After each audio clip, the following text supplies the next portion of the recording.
no nome do Senhor. Eu gostaria que você que tem sua Bíblia, que pudesse abri-la agora no livro do Gênesis, primeiro livro das Escrituras, Gênesis, capítulo de número 25. Louvado seja Deus.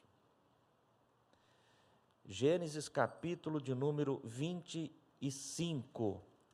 Nós vamos ler a partir do verso de número 24. Um texto certamente conhecido, né, talvez de todos os irmãos, se não de todos, com certeza da grande maioria dos irmãos, esse texto que nós vamos ler agora. Gênesis, capítulo 25, a partir do verso 24.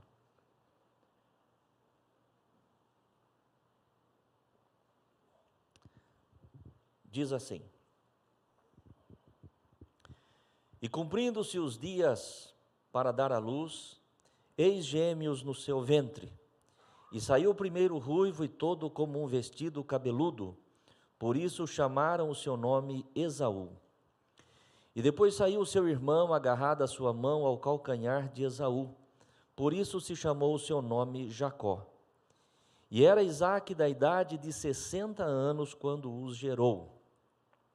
E cresceram os meninos, e Esaú foi varão perito na caça, varão do campo. Mas Jacó era varão simples, habitando em tendas. E amava Isaque a Esaú, porque a caça era de seu gosto, mas Rebeca amava a Jacó. E Jacó cozera um guisado, e veio Esaú do campo, e estava ele cansado. E disse Esaú a Jacó: Deixa-me, peço-te, comer desse guisado vermelho, porque estou cansado. Por isso se chamou o seu nome Edom. Então disse Jacó: Vende-me hoje a tua primogenitura. E disse Esaú: Eis que estou a ponto de morrer, e para que me servirá logo a primogenitura? Então disse Jacó: Jura-me hoje. E jurou-lhe e vendeu a sua primogenitura a Jacó. E Jacó deu pão a Esaú e o guisado das lentilhas. E este comeu e bebeu e levantou-se e foi-se. Assim desprezou Esaú a sua primogenitura. Amém. Os irmãos podem fechar suas Bíblias, né? Com certeza, conforme o pastor já disse, esse texto conhecido, né, da grande maioria dos irmãos. Você com certeza já ouviu muitas mensagens, né, acerca deste texto, eu inclusive, né, por muitas vezes já preguei sobre esse texto, né, creio que tem até irmãos aqui conosco, né, que já pregaram, não só conhecem, não só ouviram, mas pregaram também a respeito deste texto. No entanto, a palavra de Deus se renova a cada dia, a palavra de Deus se renova a cada manhã, e Deus tem sempre pão fresco para nós. Amém, igreja? Deus sempre tem algo novo para a minha vida e para a tua vida. E o que Deus falou comigo nesta manhã, e o que eu quero compartilhar com você agora, meu querido irmão e irmã, é algo muito sério, mas muito sério mesmo. Por isso eu gostaria que toda a sua atenção fosse voltada aqui para o altar, né? Você que está em casa também, né? Não se distraia, porque o que Deus tem para falar hoje ao nosso coração é algo, queridos irmãos, que não diz respeito apenas a esta noite, não é apenas uma mensagem para este culto, mas é uma palavra para a nossa vida. Amém, irmãos? Independente do tempo que Deus tem ainda para cada um de nós, independente do tempo que Deus tenha para cada um de nós, é uma palavra para a nossa vida. Talvez alguém, ao ouvir esta mensagem, ao receber esta mensagem, pode pensar: poxa, o pastor falou ao início, né, uma palavra, né, algo muito sério, mas isso não tem nada a ver comigo. Eu penso até que você pode, e muitos dos que estão aqui podem pensar desta forma, e eu acredito mesmo que aquilo que Deus vai tratar conosco, a maioria absoluta dos irmãos vão dizer: pastor, eu não me enquadro nisso que foi pregado. E eu até vou concordar com você. Mas por que esta palavra então? Primeiro, irmãos, porque foi uma palavra revelada pelo Senhor, uma palavra que Deus colocou no meu coração. Tá? E se Deus colocou no coração do pregador, seja o pastor, seja qualquer um que estiver aqui pregando, é porque Deus tem um propósito. Amém, irmãos? Né? A primeira razão, né, de eu estar transmitindo hoje esta mensagem é porque foi uma mensagem que Deus colocou no meu coração, como sempre tem sido. Levanto pela manhã, busco a Deus, Senhor, o que é que o Senhor tem para a tua igreja, o que é que eu posso falar, né? O que é que o Senhor quer que eu comunique à tua igreja. Então Deus colocou no meu coração esta palavra. E em segundo lugar, a razão de se pregar esta palavra, a razão de eu ter recebido esta palavra, a razão de você receber esta palavra agora, você que está em casa também, mesmo que você diga, e eu quero repetir, posso concordar com você, né? Mesmo que você diga, pastor, essa palavra não tem nada a ver comigo, eu quero lhe dizer que a palavra do Senhor diz que aquele que está em pé, cuide para que não caia. Amém, irmãos? Você está bem, graças a Deus eu estou bem, nós estamos bem, espiritualmente, sustentados, fortalecidos no Senhor. Isso é bênção? Isso é maravilhoso. Mas aquele que está em pé, cuide para que não caia. Amém, irmãos?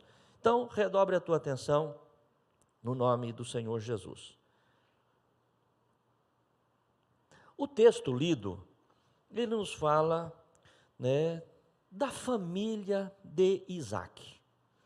Isaac, filho de Abraão, aquele que recebeu da parte do pai, né, Abraão, a promessa de ser pai de multidões, a promessa de ser pai de grandes nações ou de nações. E esse Abraão teve um filho, esse filho chamado Isaac. E a palavra de Deus nos faz saber, né, nos versos anteriores àqueles que lemos, que com 40 anos de idade, Isaac casa-se com Rebeca. Porém, a palavra de Deus vai dizer que Rebeca, ela era estéril. Rebeca, ela não podia gerar filhos. E aí, irmãos, sempre fica, né, essa questão. Deus escolheu Abraão para que Abraão fosse pai de multidões, Deus escolheu Abraão para que ele fosse pai de nações, né? Sara era estéril, né? Quantos anos demorou-se para que Sara pudesse gerar um filho, Isaac? E agora, né, Isaac casa e casa também com uma mulher que não pode gerar filhos.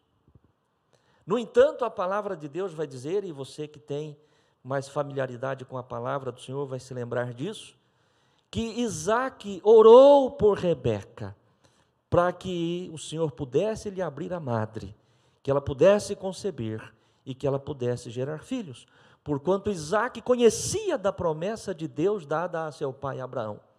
Isaac sabia que aquilo tinha a ver com ele, Isaac sabia que aquilo tinha a ver com a sua casa, com a sua esposa, e a palavra de Deus diz que Isaac ora, né? Aos 40 anos ele se casa, e o texto que nós acabamos de ler diz que aos 60 anos de idade de Isaac, nascem então os seus 2 filhos, Esaú e Jacó.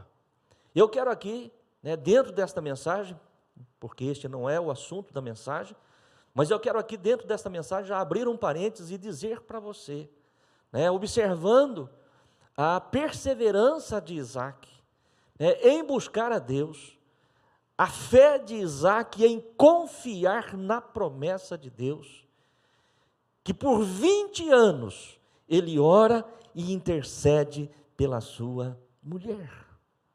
E eu quero lhe dizer aqui em nome do Senhor Jesus, né, você que é um homem de Deus, uma mulher de Deus, que tem promessas de Deus para a tua vida, você tem tido a perseverança para buscar a Deus naquilo que Deus tem prometido para você?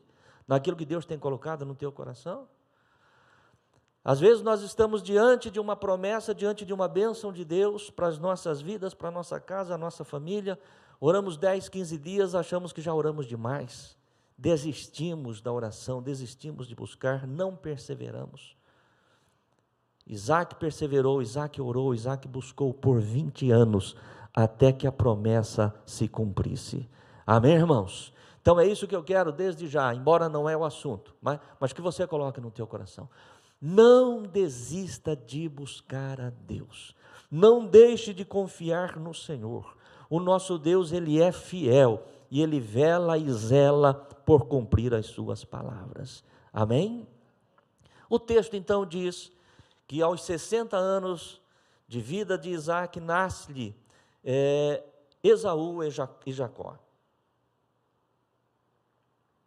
E a palavra do Senhor diz que Esaú nasce primeiro, tornando-se, portanto, o primogênito, logo em seguida vem Jacó agarrado aos seus pés, e os meninos cresceram, e o texto sagrado diz que Esaú tornou-se um varão perito em caça, e gostava do campo, o que trouxe a predileção de seu pai Isaque, porque Isaque também gostava das mesmas coisas que Esaú.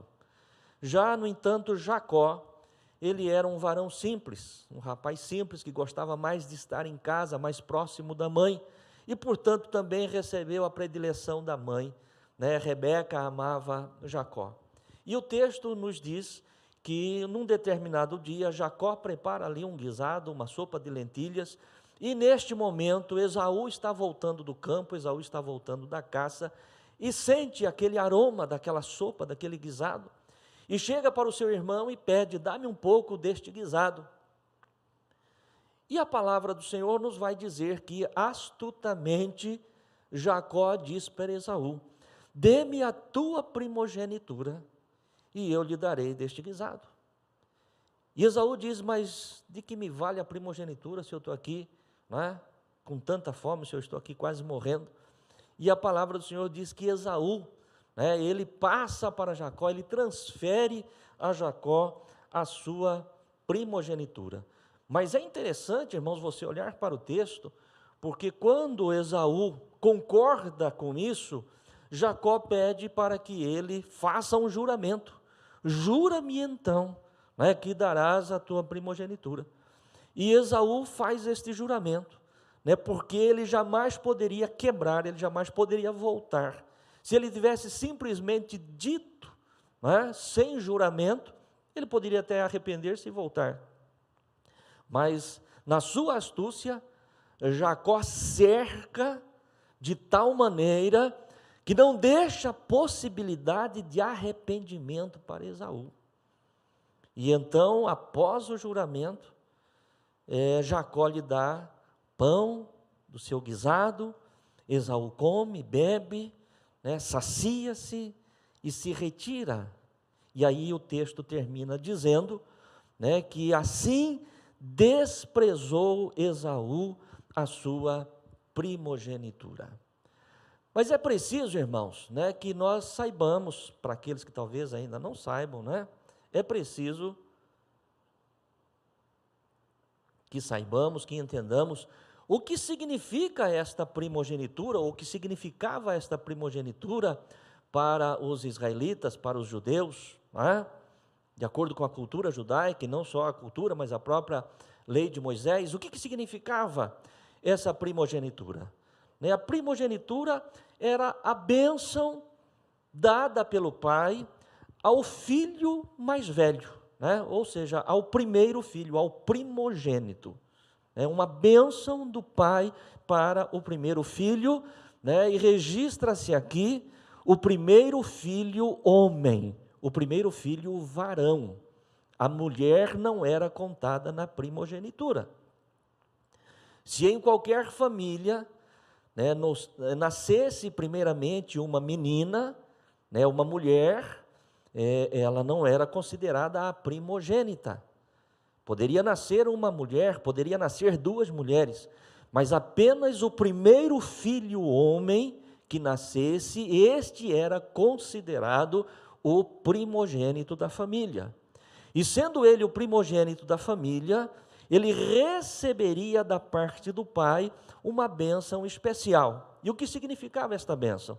Significava que após a morte do pai, este filho mais velho, este filho primogênito, se tornaria o líder espiritual da casa, se tornaria o líder espiritual da família, o sacerdote da família, como filho mais velho, e se tornaria também o líder social da família após a morte do pai. Ou seja, na sua comunidade, né, o filho primogênito, após a morte do pai, ele representaria a sua casa, ele representaria a sua família. A sua família seria conhecida a partir dele, após a morte do pai. E também, né, na bênção da primogenitura, cabia a este filho uma porção dobrada da herança, né, a herança que seria repartida entre os filhos. Ao filho primogênito lhe caberia o dobro.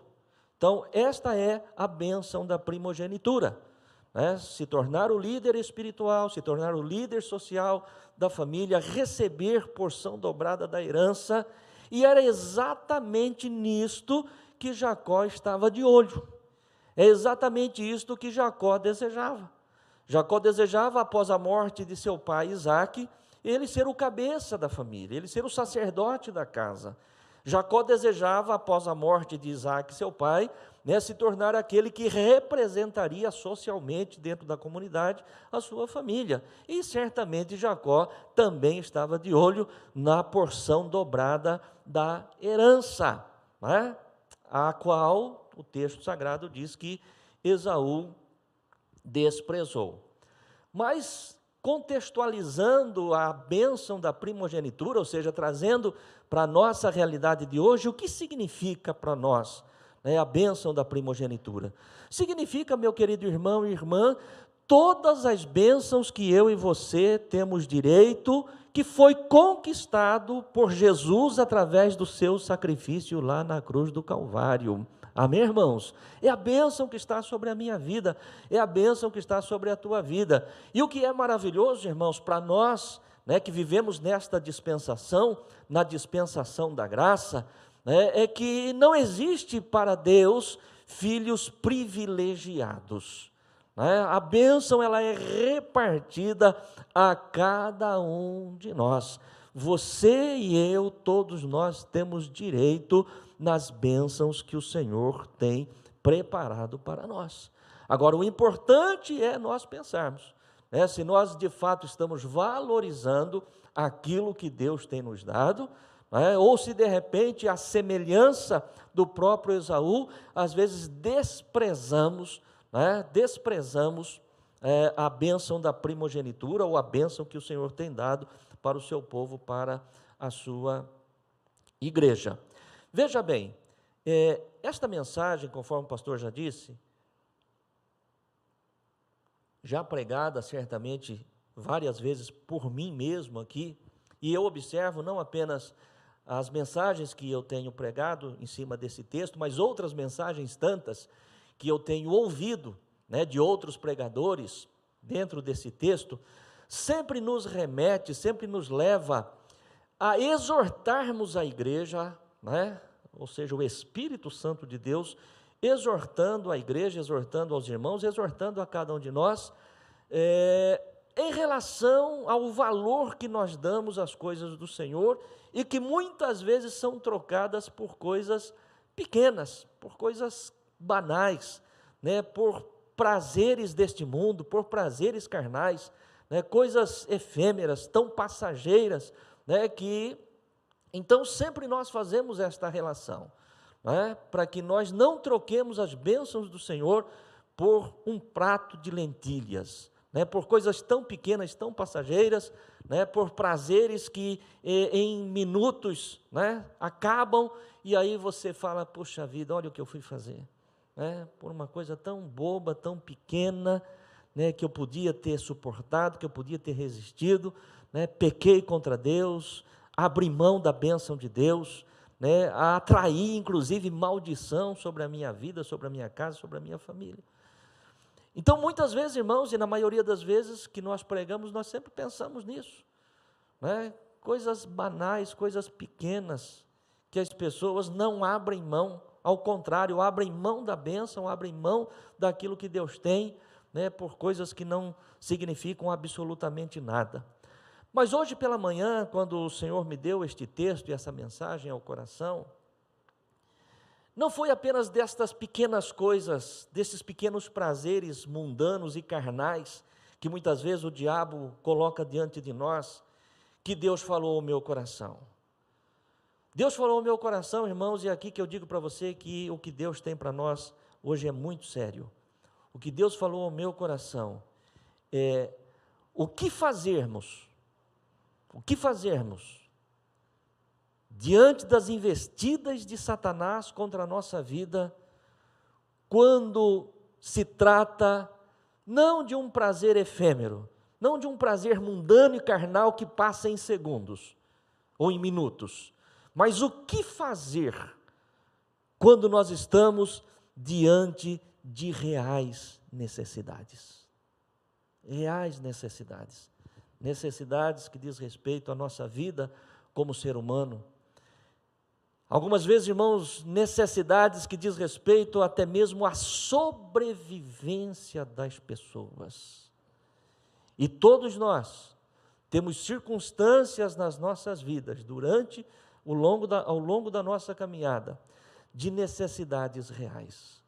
Não apenas de prazeres carnais, mundanos, não apenas sedução daquilo que o mundo e a carne pode operar sobre nós ou contra nós, mas de problemas, de necessidades verdadeiras. De repente, alguém passando por uma necessidade financeira, por um problema financeiro muito grande, não encontra solução, não encontra saída, já pensou, já buscou, já orou, não vê solução.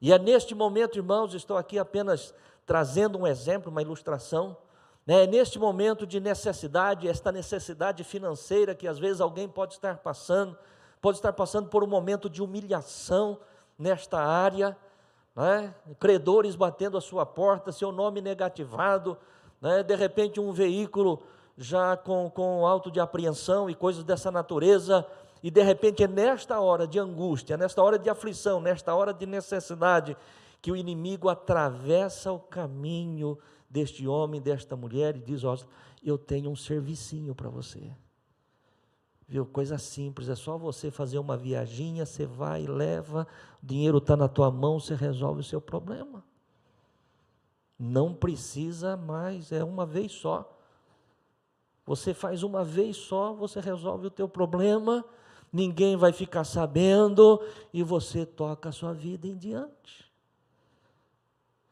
Os irmãos estão conseguindo entender aquilo que o Senhor está falando? Nós não estamos falando de prazeres carnais, nós estamos falando de necessidades que todos nós podemos enfrentar, e eu dei aqui este exemplo, mas é em qualquer área da vida, irmãos, em qualquer área da nossa vida, diante de problemas que realmente nós enfrentamos, diante de necessidades reais da existência do ser humano, e que Satanás sempre tem uma proposta, sempre tem um caminho, sempre tem um atalho para a gente resolver aquele problema, ou, entre aspas, resolver aquele problema. É a sedução do inferno. Ninguém vai ficar sabendo, você vai, você faz, você resolve, e aí vem aquele temor, que cada um de nós crentes temos, mas Deus está vendo. Aí o diabo vem e sopra, viu, mas Deus sabe do que você está passando, e Deus conhece o teu coração. Irmãos, eu como pastor ao longo desses anos todos, quantas vezes eu já ouvi cristão dizendo: pastor, o senhor sabe, mas Deus conhece o meu coração. Meu irmão, é justamente porque Deus conhece o nosso coração, é que nós temos que temer ao Senhor. Amém, irmãos? Se Deus não conhecesse, se Deus não visse, se Deus não enxergasse, se Deus fosse como um homem qualquer, então, amém. Mas não é assim que as coisas funcionam. Mas é assim que Satanás tenta, na sua astúcia, seduzir-nos para soluções mais simples, mais rápidas, mais curtas, com a promessa de que aquilo não vai gerar nenhum problema.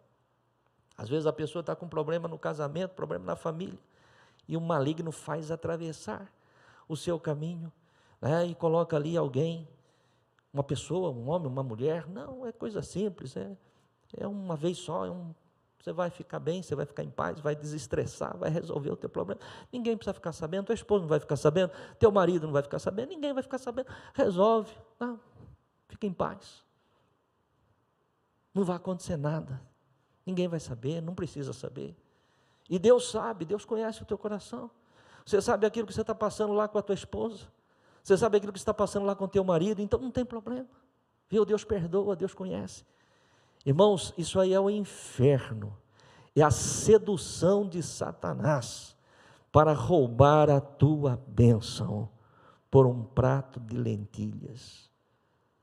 Não estamos falando aqui dos prazeres simplesmente, estamos falando de problemas em todas as áreas. Poderíamos pensar aqui e trazer exemplos em outras áreas, mas com certeza Deus está falando ao coração de cada um de nós. E eu repito agora aquilo que eu disse ao início, talvez alguém já possa estar dizendo, pastor, isso não tem nada a ver comigo.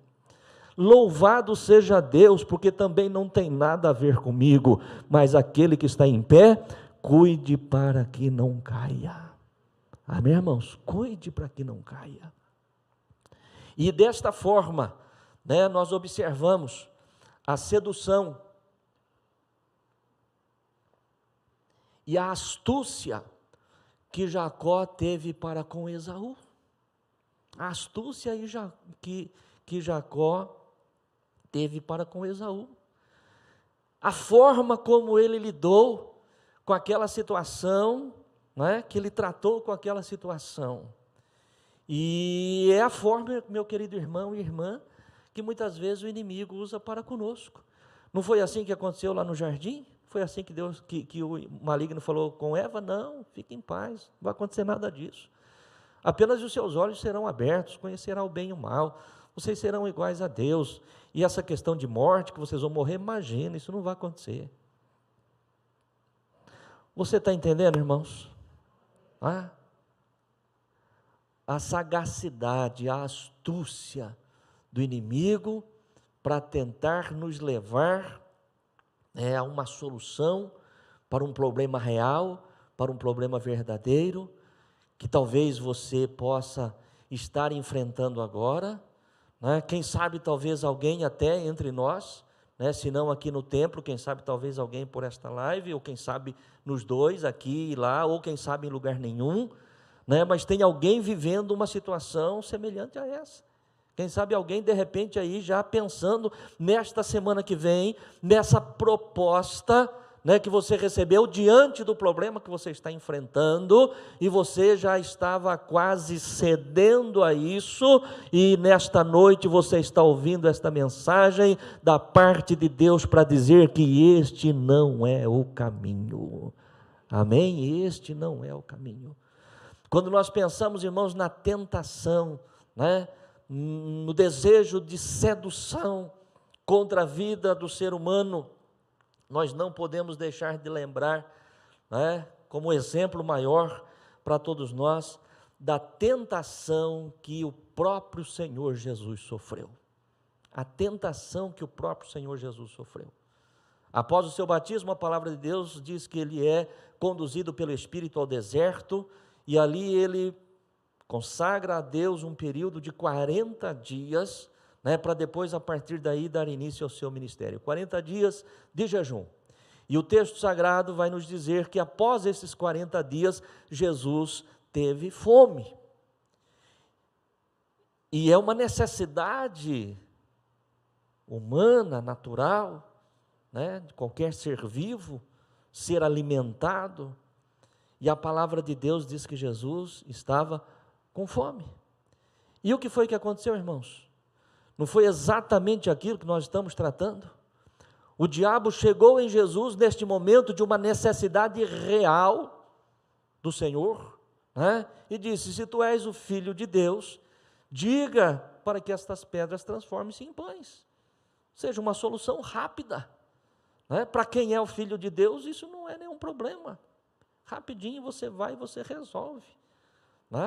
E é exatamente, irmãos, nesses momentos, nos momentos de necessidade, nos momentos de fragilidades emocionais, que às vezes nós passamos, porque a necessidade ela acaba gerando em nós uma fragilidade, embora Jesus não teve esta fragilidade, amém, irmãos? Jesus não teve esta fragilidade, mas ele teve esta necessidade humana, natural, de ser alimentado, Mas a palavra de Deus diz que Jesus resistiu à tentação do diabo. A palavra de Deus diz que Jesus resistiu. E não foi apenas esta tentação, não foi apenas desta forma que o maligno o tentou. Os irmãos que conhecem a palavra de Deus sabem, de toda a história. O diabo leva até o pináculo do templo para que ele se lance de alto a baixo, dizendo que o Senhor daria ordem para que ele fosse guardado. O Senhor resiste. Depois o maligno mostra todos os reinos e toda a glória de todos os reinos do mundo e diz: tudo isso eu te dou, se prostrado me adorares. E o Senhor Jesus resiste. O Senhor não se permite ser seduzido pelo diabo. E eu gosto sempre, irmãos, de pensar, quando o Senhor me traz uma palavra como esta, que o diabo, ele sempre tem propostas, mas o meu Deus e o teu Deus, ele tem propósito. Amém, irmãos? Ele tem propósito. Deus não tem propostas para a tua vida, Deus não tem propósitos para as nossas vidas. Deus ele tem propósitos, não propostas. Propostas vêm do diabo, mas nós temos que fazer como Jesus. Jesus, por conta do propósito que ele sabia que o Pai tinha para com ele, ele não aceitou a nenhuma proposta do inferno. Amém? E é o que eu e você devemos fazer. Você sabe disso, meu querido irmão. Você sabe disso, minha querida irmã, que Deus tem propósito na tua vida. Viu? Você não está onde está por conta de uma proposta. O que você acha? Não, eu te escolhi, eu te nomeei e te ordenei para que vades e deis frutos, que o vosso fruto permaneça, e é tudo que o diabo quer tirar da tua mão. Os propósitos de Deus, seduzindo, aproveitando o momento de necessidade, e às vezes até um momento de fragilidade emocional, para te dar um atalho para a tua vida. Mas voltando aqui ao exemplo de Jesus, para que isto fique guardado dentro do teu coração, que quando nós resistimos às propostas do maligno, e a palavra de Deus em muitos textos das Escrituras, especialmente no Apocalipse, vai nos dizer: ao que vencer,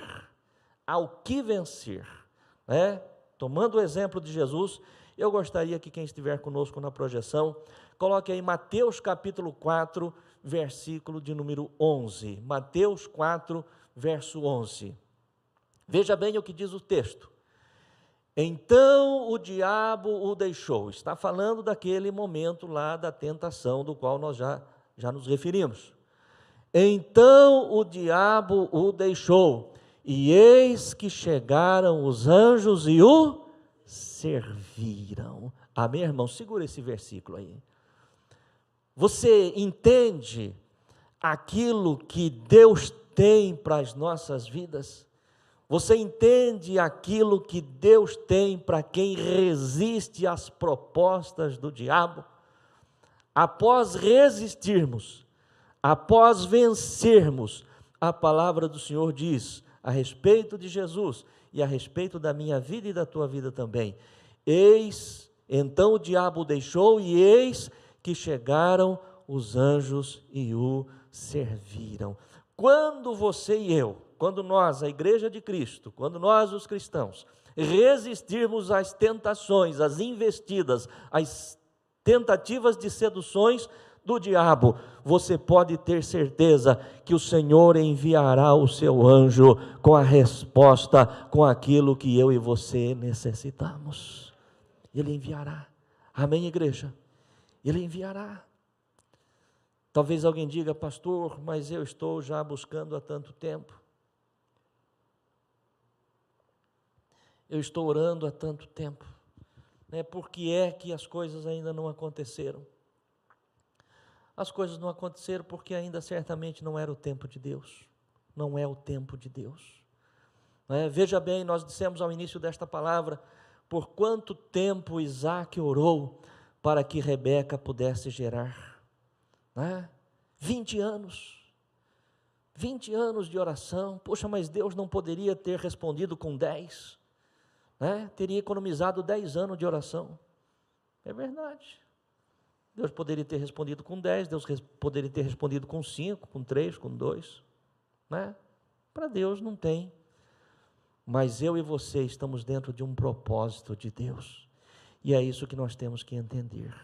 Amém, irmãos? É isso que nós temos que entender, né? Estamos finalizando esta mensagem. Eu gostaria só de concluir dizendo para você o seguinte: aquilo que o Senhor me deu, eu escrevi aqui, quero ler para você. Devemos resistir às tentações, mesmo diante das maiores necessidades, pois temos um Deus que no tempo certo virá em nosso socorro. Pode tirar esse versículo aí. Devemos resistir às tentações, devemos resistir às propostas do maligno, mesmo diante das maiores necessidades. Não há nenhum problema, não há nenhuma necessidade, não há nenhuma situação que eu e você possamos viver que justifique nós abrirmos mão da nossa bênção, porque aquilo que Deus tem para nós, diante de qualquer coisa que o maligno puder nos oferecer, diante do que Deus tem para nós, daquilo que o maligno tem para oferecer, o que ele tem para oferecer não passa de um mero prato de lentilhas. Amém, irmãos? Por maior que seja, por maior que seja. Observe que na tentação a Jesus, o maligno diz o seguinte: olha, eu te darei todos os reinos e toda a glória destes reinos, e você não precisa passar pela cruz, não há necessidade de sacrifício, não há necessidade de morte, é só você dobrar os seus joelhos perante mim e me adorar, e tudo isto será seu. Veja bem, irmãos, que tentação, que sedução. Mas Jesus, embora estivesse na sua humanidade, ele nunca deixou de ser Deus, ele nunca deixou de compreender e de saber, de toda a grandeza, de toda a glória de Deus. E certamente Jesus não disse isso, o texto sagrado não registra, mas eu posso pensar, que Jesus falou: diabo, tudo isso que você está tentando me oferecer não passa de um prato de lentilhas, viu? Eu quero lhe dizer, meu querido irmão e irmã, no nome do Senhor Jesus Cristo, ainda que seja necessário o sacrifício, eu e você não devemos abrir mão dos propósitos de Deus para a nossa vida. Ainda que seja necessário o sacrifício, ainda que este sacrifício possa nos levar à morte, talvez aos olhos das pessoas isso pareça loucura. Está vendo? Resistiu, não aceitou, morreu. Irmãos, a palavra de Deus diz que para nós os cristãos o morrer é ganho. Amém? Ainda que seja a morte, ainda que seja a morte. É claro, nós estamos falando aqui de algo extremo, mas ainda que seja a morte, o resultado da nossa fidelidade, ainda que seja a morte, o resultado da nossa perseverança em guardar os propósitos de Deus, ainda assim eu posso lhe dizer que vale a pena. Amém, irmãos? Jesus, ele preferiu passar pela morte do que aceitar a proposta do diabo. Jesus preferiu passar pela morte para não abrir mão do propósito que o Pai tinha para com ele. Amém? Por isso eu quero aqui repetir, o que eu disse aqui. Devemos resistir às tentações, mesmo diante das maiores necessidades, pois temos um Deus que no tempo certo, isto aqui é muito importante, no tempo certo, amém, irmãos? No tempo certo, no tempo de Deus, na hora de Deus, Ele virá em nosso socorro. Se o socorro não chegou ainda na tua vida, diante da necessidade que você esteja passando, ou em algum momento diante de uma necessidade que você possa passar, se o socorro ainda não chegou, apesar da sua fidelidade, apesar da sua perseverança na oração, é porque ainda não chegou o tempo certo. No tempo certo, Deus, Ele vem. Não foi o que aconteceu com Jesus? O diabo o tentou na sua fragilidade, diante da fome que ele estava, né? O diabo o tentou para que ele exibisse o seu poder, né? Se atirando de cima do pináculo do templo. O diabo o tentou oferecendo todos os reinos e todas as glórias destes reinos, deste mundo, e só depois disso é que a palavra de Deus diz que os anjos vieram e o serviram, ou seja, no tempo certo, no tempo de Deus. Então tenha certeza que o meu Deus e o teu Deus, o Deus que nos ama, Ele não nos desamparará. No tempo certo Ele enviará os seus anjos, no tempo certo Ele virá em nosso socorro. E eu gostaria de concluir esta mensagem lendo com você apenas mais um versículo que está no livro do profeta Isaías, capítulo 64 e verso de número 4. Diz assim este versículo: porque desde a antiguidade não se ouviu, nem com os ouvidos se percebeu, nem com os olhos se viu, um Deus além de ti. O que diz o texto, irmãos? Que trabalhe para aquele que nele espera. Vamos ler juntos esse versículo todos, em voz alta? Porque desde a antiguidade não se ouviu, nem com os ouvidos se percebeu, nem com os olhos se viu, um Deus além de ti, que trabalhe por aquele que nele espera. Esse é o teu Deus, esse é o nosso Deus. Amém? Vale a pena trocar a bênção do Senhor por um prato de lentilhas? Porque tudo e qualquer coisa que o maligno puder oferecer, não passa disso, né?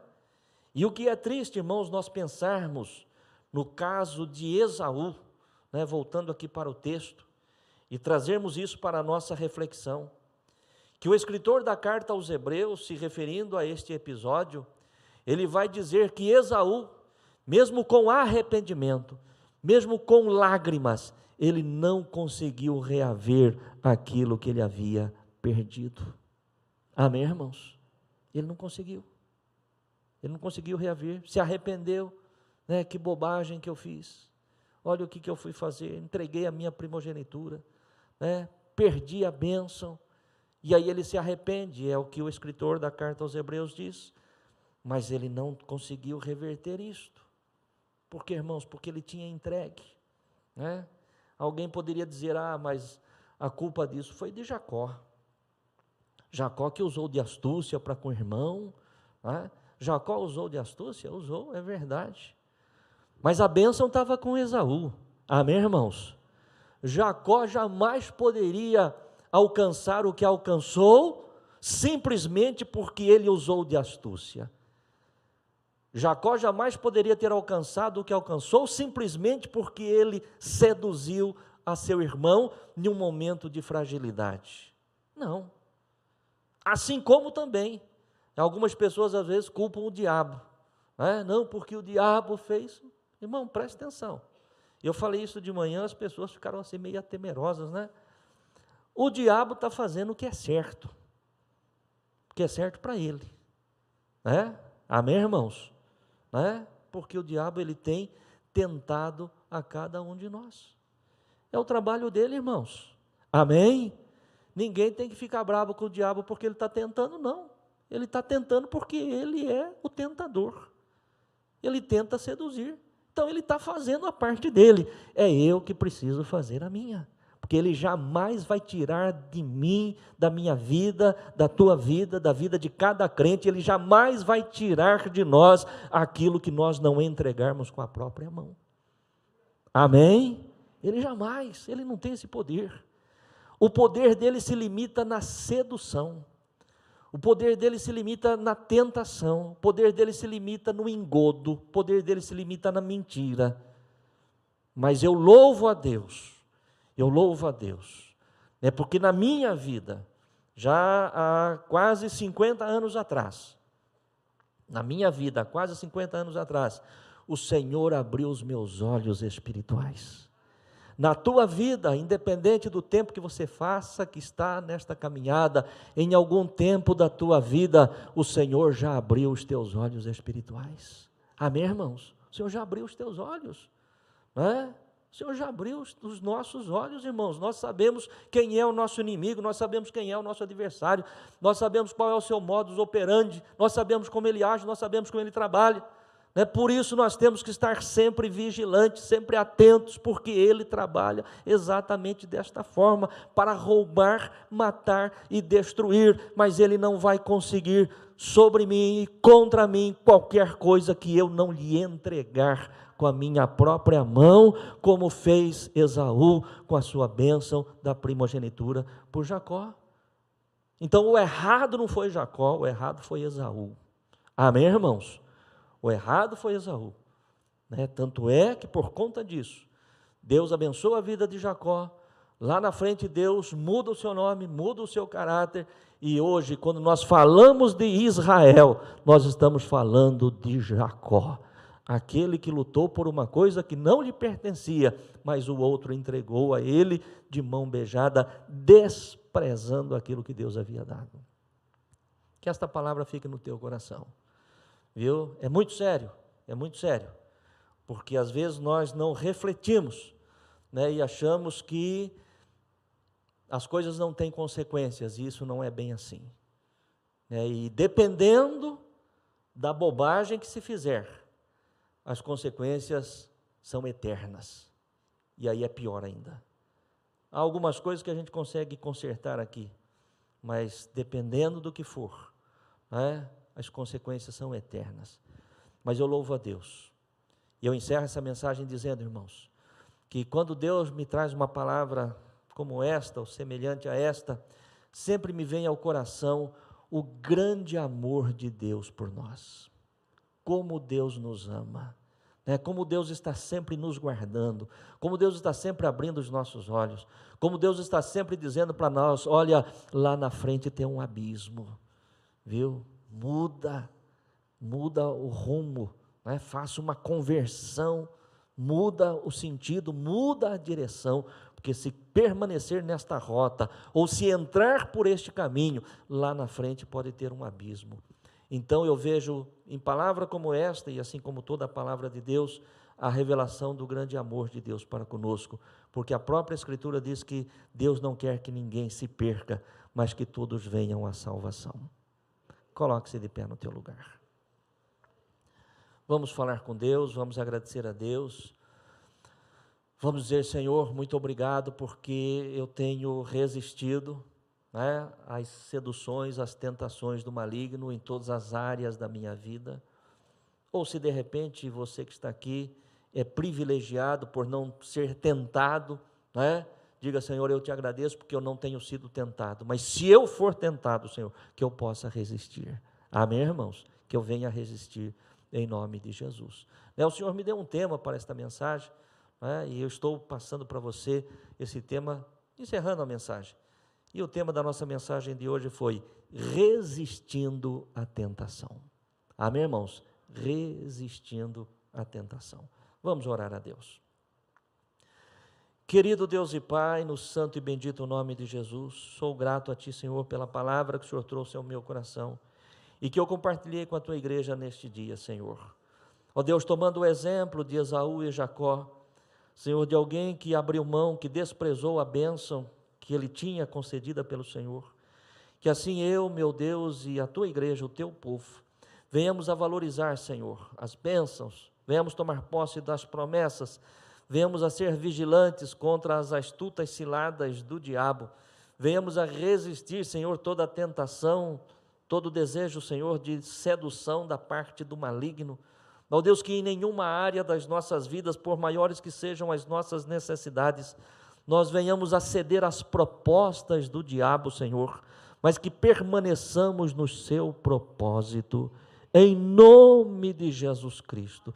Ainda, Pai, que isso possa, porventura, custar a nós o sacrifício, mas que nós sejamos fiéis, porque nós sabemos que no tempo determinado, o Senhor ordenará aos Teus anjos, e eles virão, ó Deus, em nosso socorro, porque a Tua palavra nos diz que não há um Deus semelhante a Ti, que trabalha por aqueles que em Ti espera.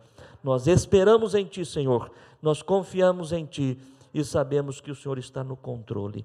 permaneça conosco, nos sustente, nos fortaleça, nos dê sabedoria e graça. É a nossa oração no nome santo de Jesus. Amém, amém. Se de alguma forma esta palavra falou ao teu coração, aplauda o Senhor agora e glorifique o seu nome. Louvado seja o nosso Deus.